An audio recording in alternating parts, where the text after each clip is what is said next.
As a student dealing with a crashed laptop, I scoured Facebook Marketplace for budget-friendly options. One particular deal caught my eye: a Dell touchscreen laptop in excellent condition for just $50. The seller, who seemed legitimate with around 20 ads, resided deep in a forest, quite a trek away. Intrigued but cautious, I decided to investigate further. Google Maps confirmed the address's existence, though no street view was available. I reached out to the seller, asking about the pickup time. To my surprise, he suggested meeting after 8 p.m. every evening. It was an odd choice, but desperate for a quick solution, I agreed. With the forest road being nothing but a bumpy dirt track, I embarked on the journey. As dusk settled, I arrived at the isolated house. Darkness had already begun to envelop the surroundings.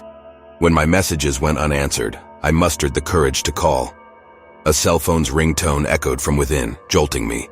Startled, I posed the unnecessary question: "Are you at home?" A pause and then a response: "Yes, I'm home. Come in, the front door is open." Nervously, I hesitated but ventured forth. The front door was indeed ajar, but my calls for acknowledgement remained unanswered. Despite my apprehension, I stepped inside, my senses on high alert.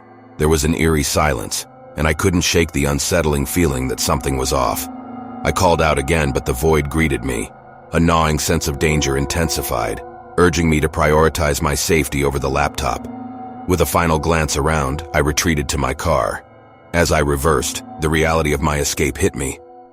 3 men emerged from the shadows, one ominously gripping a baseball bat. My instincts had saved me. Back home, I discovered the seller had blocked me and erased his ads. Reporting the incident had become impossible. The realization hit me.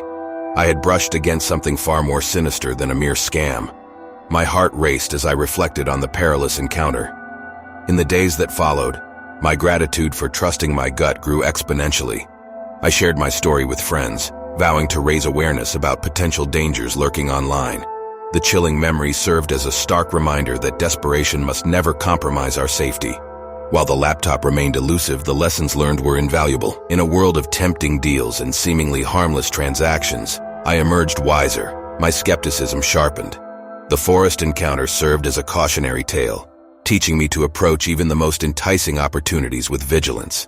As I continued my search for a replacement laptop, I navigated the virtual marketplace with newfound resilience, determined to shield myself and others from potential harm.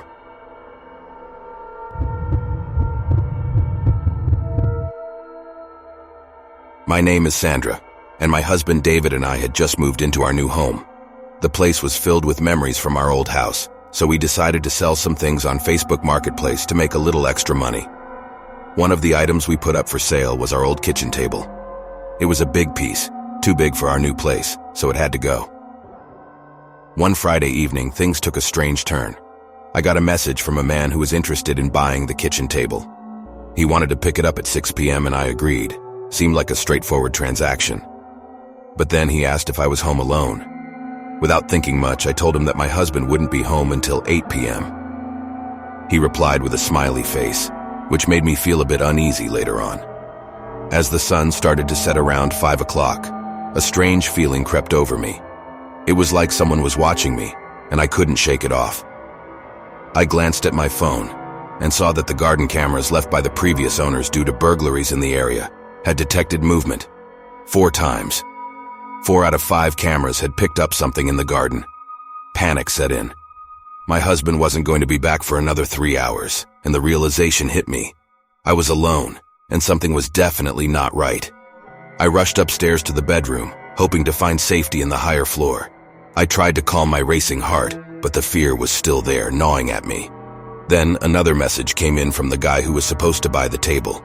He said he was early and asked if I could open the front door. I looked out the window and my heart stopped. There was a man at the front door and another at the back. It hit me like a ton of bricks. They weren't here for the table. Adrenaline surged through me as I realized the danger I was in. The man at the back door was trying to open it, but thankfully it was locked. I quickly messaged the buyer, stalling for time, and dialed the police. My hands were shaking as I peered at the cameras again. A third man was climbing through the kitchen window, and my heart felt like it was going to burst out of my chest.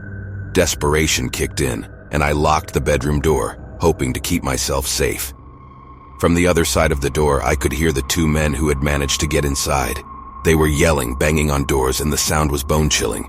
I felt trapped, but I knew I had to fight to stay safe. As I huddled in the bedroom, I could hear the sirens getting closer. The police were on their way, and a glimmer of hope ignited within me. The yelling outside grew more intense, and then there was a moment of silence. The police had arrived.